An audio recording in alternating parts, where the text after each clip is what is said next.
That's not persuasive. Not that one either. This one doesn't even make sense. Ugh.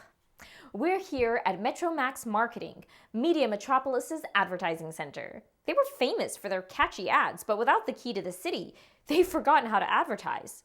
Now, they're losing business. Here's an ad they just made.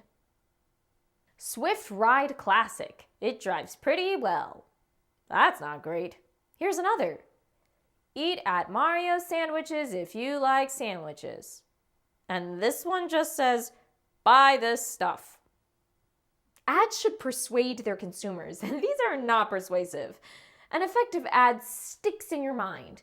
What's an ad you remember well? What made it memorable? Pause to answer in your PDF, then resume. The ad you've remembered must have been more effective than the ones here.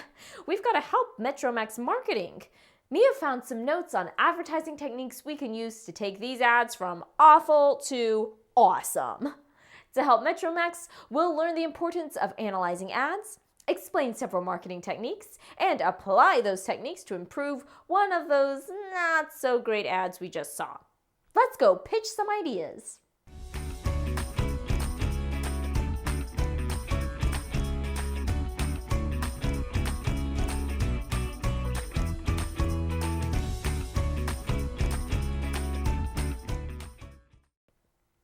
You're already familiar with ads. You see them all around you every day. Advertising or marketing means using media to persuade consumers to do or think something. We're surrounded by ads, billboards, commercials, social media feeds, and more. Some ads are intended to help the community or world by persuading us to do things like recycle. Other ads persuade us to buy things, consume certain content, or agree with certain beliefs. We critically analyze ads so we can make the best choices for ourselves and not just get persuaded by a flashy image or a catchy song. For example, if you're shopping for a phone, your goal as a consumer is to find the best phone for you. However, the producers of phone ads just want you to buy their phone. They don't care if their phone isn't what you need. Their only goal is to persuade you to buy their product. If you're aware of the marketing techniques being used, you can see past the flashy ads to make the best choice for you. But if you don't, you may end up with a phone that doesn't fit your needs. You can also use marketing techniques to achieve your own goals. Maybe you want to sell handmade jewelry, advertise your club, or talk your family into adopting a pet. What's something you might want to create an ad for? Pause and write your idea in your PDF, then resume. Let's explore marketing techniques you could use to achieve that goal.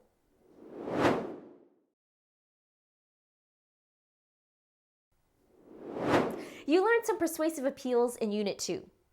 Ethos, pathos, and logos.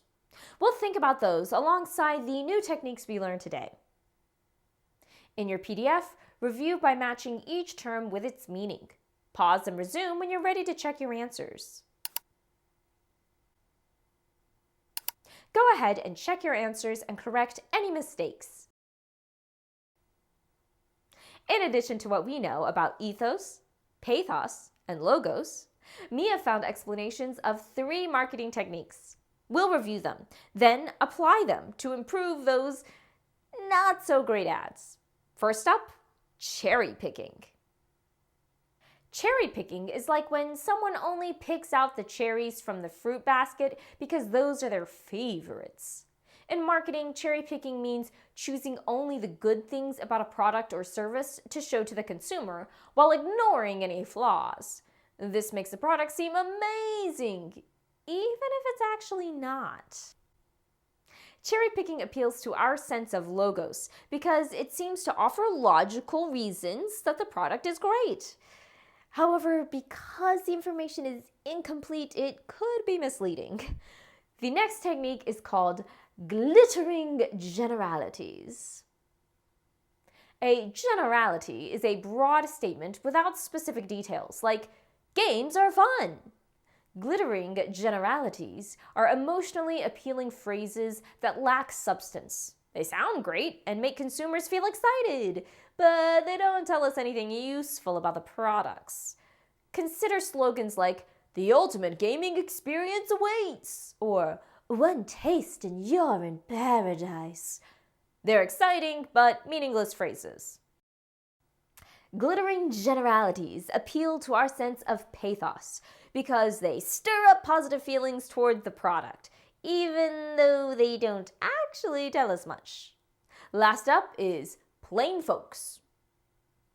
Sometimes advertisers try to present themselves as ordinary people in order to make their product or message seem relatable and down to earth. That way, the consumer feels connected to them and wants to buy their product or believe their message.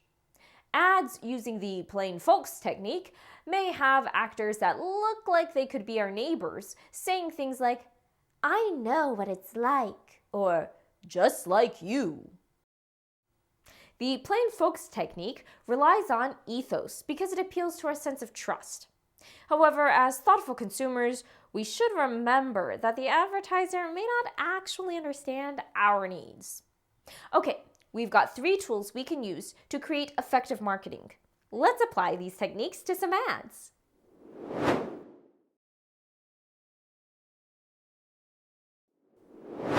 Without the key to the city to guide them, Metromax Marketing has produced some atrocious ads.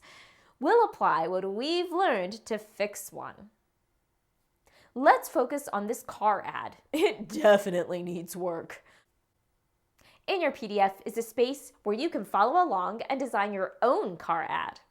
While we work, you and I might make some different choices, so our ads won't look exactly the same, and that's okay. Let's start by cherry-picking some details about this car. In your PDF is a list of this car's features. Remember, when we use cherry-picking, we select only positive things to share about the product. Pause and choose 2 to 3 positive features to include in the ad. Resume when you're done.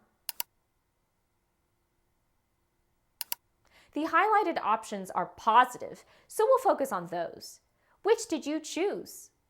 I'll go with heated seats and many color options. Now let's plan a slogan using glittering generalities. In your PDF are suggestions of words to use. Remember, a glittering generality is a statement that sounds great, but is so broad that it's not actually informative. Pause and use some of the words in your PDF to write 1 or 2 glittering generalities about this car. Resume when you're done. What were your ideas? I came up with "freedom is waiting" and "life moves forward." Finally, we'll use the plain folks technique. In your PDF are several elements you might use. Plain folks relies on making the audience feel like those selling this car are regular people, just like them. Pause to select 1 or 2 plain folks elements to include in your ad, then resume. Which did you pick? I'm going to include text with the phrase, "just like you," and also an image of an average person. We've got our techniques planned out. Time to create an ad in your PDF. Use your planning to design an improved ad for this car. You can use both words and sketches to show your ideas. If you have markers or colored pencils available, adding color to your ad can make it even more exciting and memorable. Pause to create your marketing masterpiece and resume when you're done. I bet what you designed is better than what Metromax Marketing originally made. Let's take a look at what Mia and I came up with. Remember, yours probably looks different, and that's okay.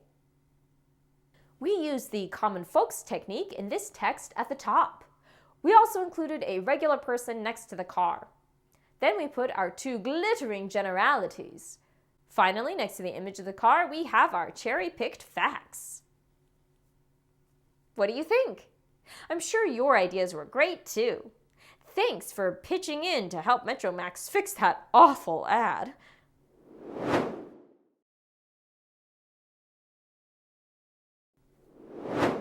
Over the next few days, you'll learn even more about the world of advertising in your PDF, and Mia will add all this great knowledge to our new key to the city. When you're ready, we'll be socializing at Metatropolis, the city's most popular social media company. Until then, remember, every story is a new horizon. See you next time. Hey, hey.